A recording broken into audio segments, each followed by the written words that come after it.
Okay. Spell your name for me and what title you want me to use. Jonathan Reynolds, JONATHAN Chief Commercial Officer of Carter Credit Union. Okay. And co-owner or owner of? Co-owner of Louisiana Daiquiri Cafe, chairman of the Bossier Chamber of Commerce. Okay. We need all that, yeah. Yeah, chairman of the, or president of the Rodriguez School of Business Board. Okay. A bunch of stuff. Okay. Yeah. I'll see which one we want to use. That door is okay? Yeah. You like that door? Okay.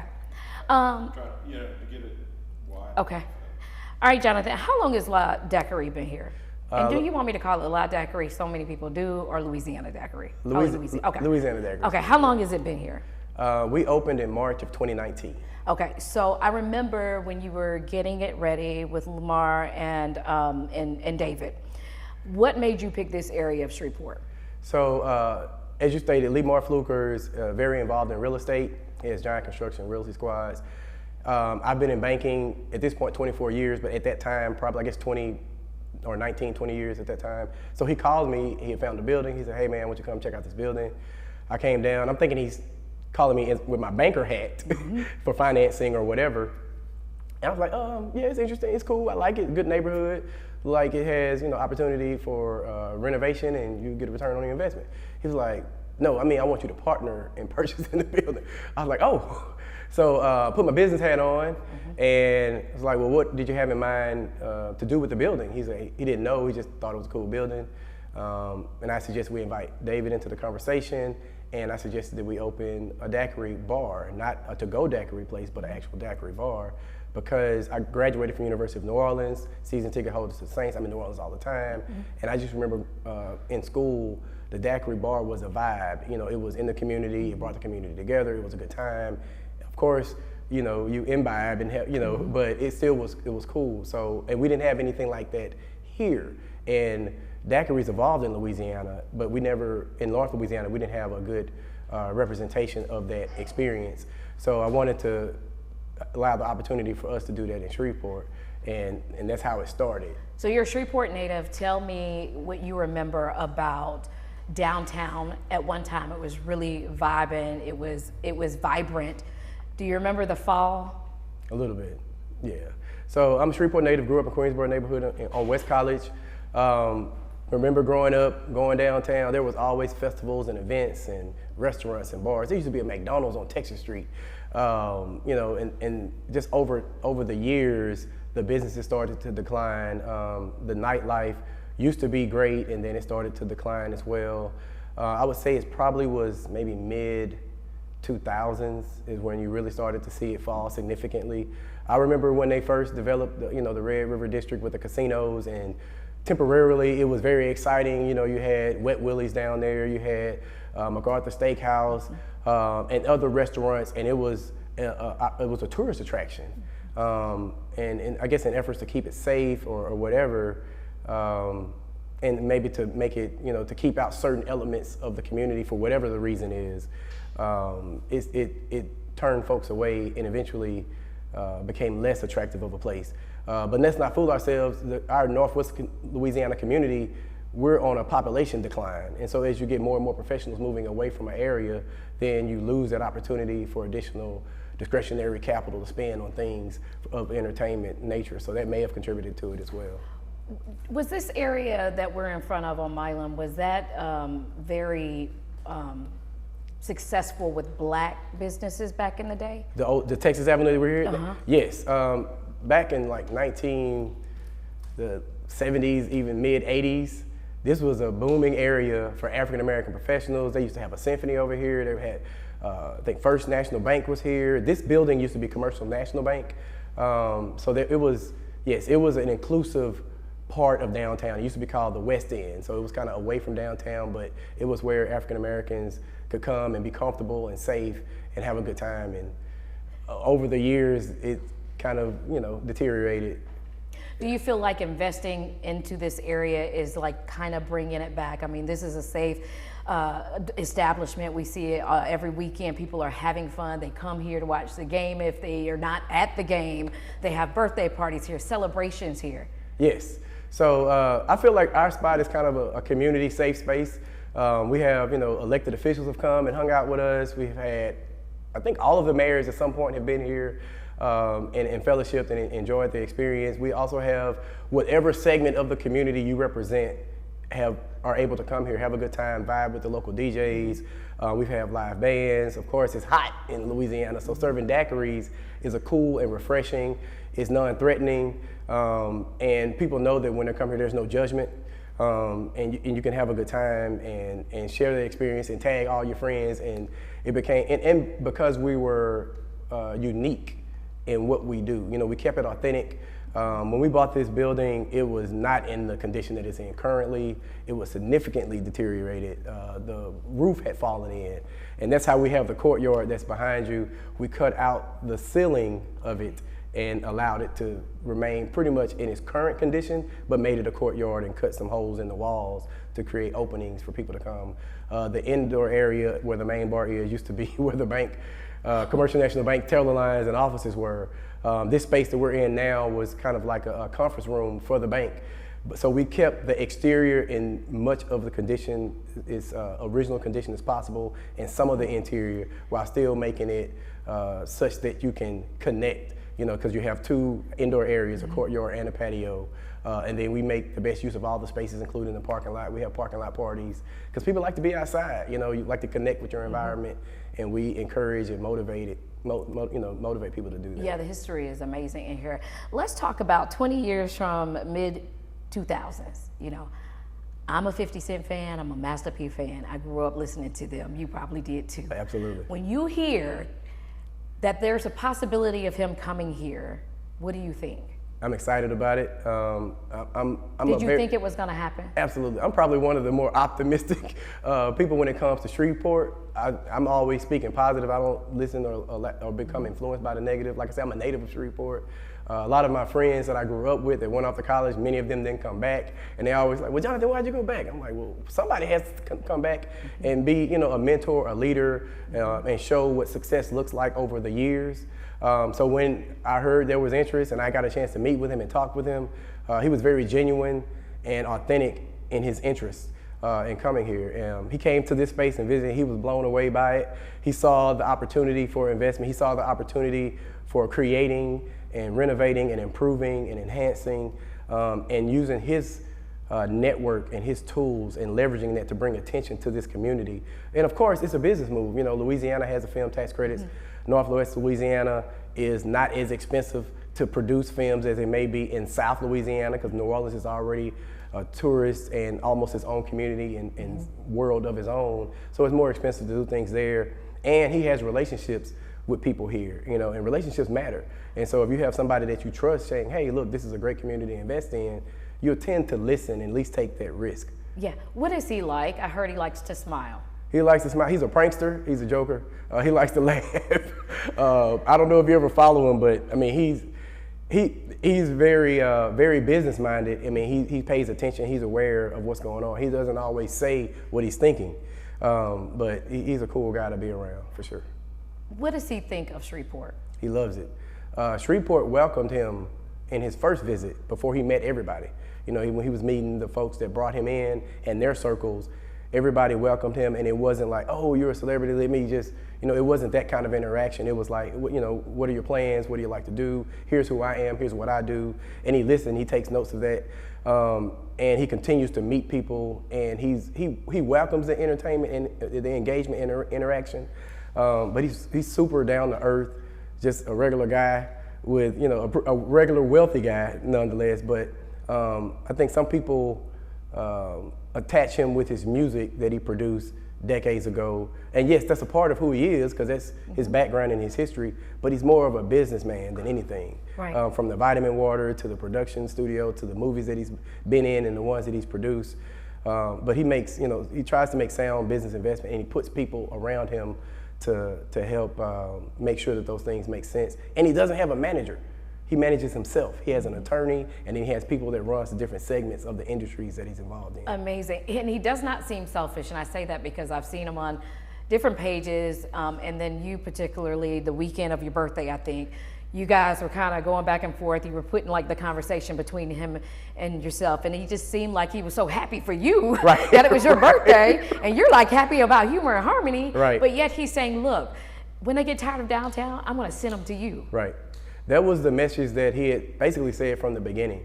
He wanted to bring the world to Shreveport, not just so they can come and support, the Human Harmony G-Dome and of course go to the events, but there's not enough capacity for the events to hold all of the people that he's trying to bring here.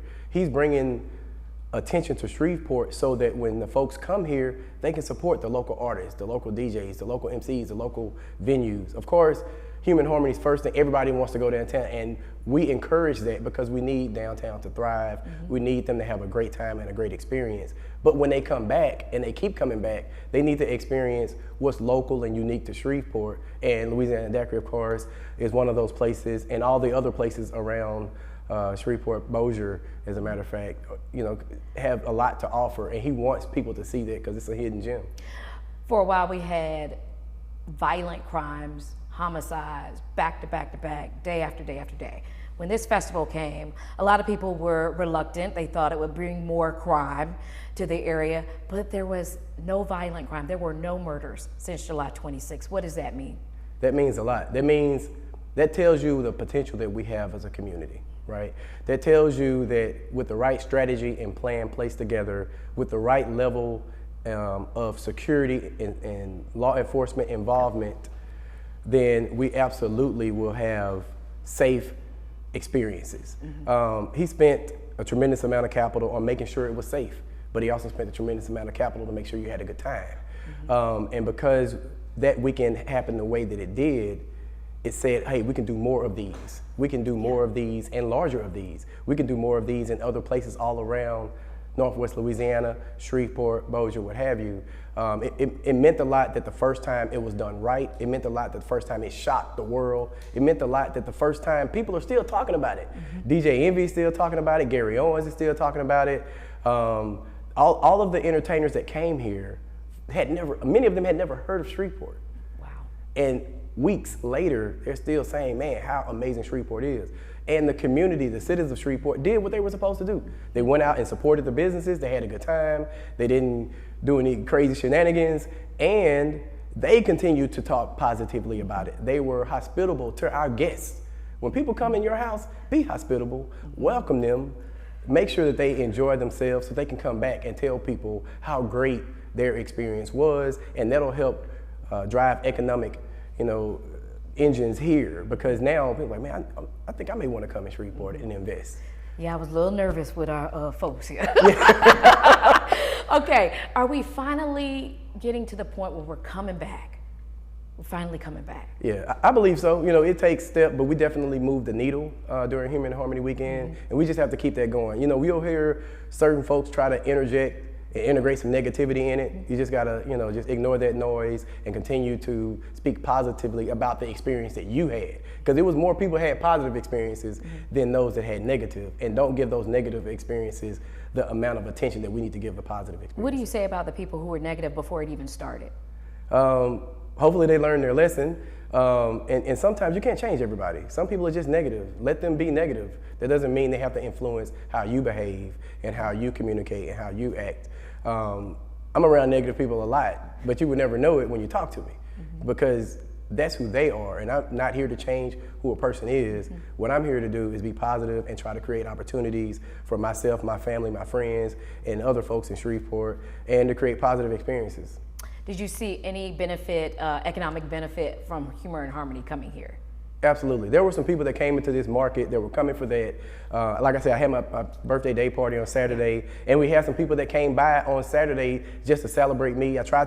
We tried, as Louisiana Daiquiri Cafe, we tried to integrate it in a way that it wouldn't conflict with the scheduling, because there was a lot going on. And with the change of venue, it made it a lot to have to be, strategically placed differently. And so what we did was we say, look, we're going to do this at this time. Obviously, our Sunday Fun Days are a blast, and they're notorious on its own. Unfortunately, Human Harmony, I think their closeout was Sunday evening, so we got a normal crowd on Sunday. But Saturday, we had people come by that otherwise may not have during the day party because it's hot. And Shreveport's not always motivated to go out in the heat, right, but they did this particular weekend, so I thought that was pretty cool. So yeah, we did see some positive engagement because of that. All right. You have any questions? I asked Drayden yesterday this question.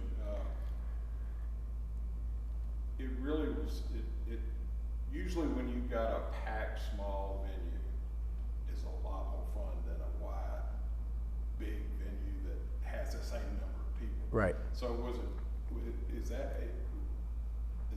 that's a positive for moving it from Independence Stadium out to the various places.